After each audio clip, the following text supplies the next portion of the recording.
Hi everyone, today I'm going to discuss about heart failure and by dividing it into right ventricular failure as well as left ventricular failure.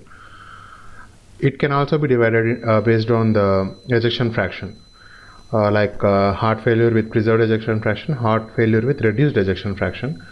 But in this video I am discussing about right ventricular failure and left ventricular failure and the symptoms and signs associated with it. Coming to symptoms of right ventricular failure. Symptoms will be peripheral edema.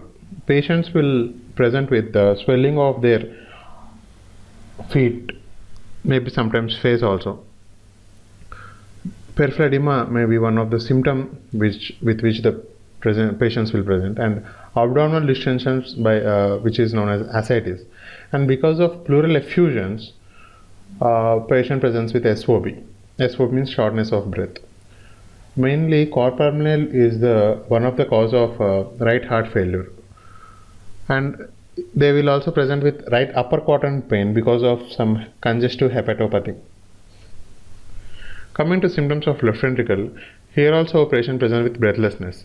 Orthopnea. Orthopnea means when a person lies flat, he will have difficulty in breathing. That is called orthopnea. PND means paroxysmal nocturnal dyspnea, in which after sleeping for 1 to 3 hours, patient will suddenly wake up by coughing, wheezing, or very difficulty in breathing. That is called paroxysmal nocturnal dyspnea. And there is decreased exercise intolerance also. Patient will be presented with cough. Cough may be one of his symptoms. Specifically, nocturnal cough is more common in these patients. Coming to signs. Symptoms are which patients come to us with those symptoms, and signs are which what we generally find by examining the patient. Increased JVP. Right atrium is directly connected to jugular vein as well as right ventricle. Hence, JVP will be elevated in these patients.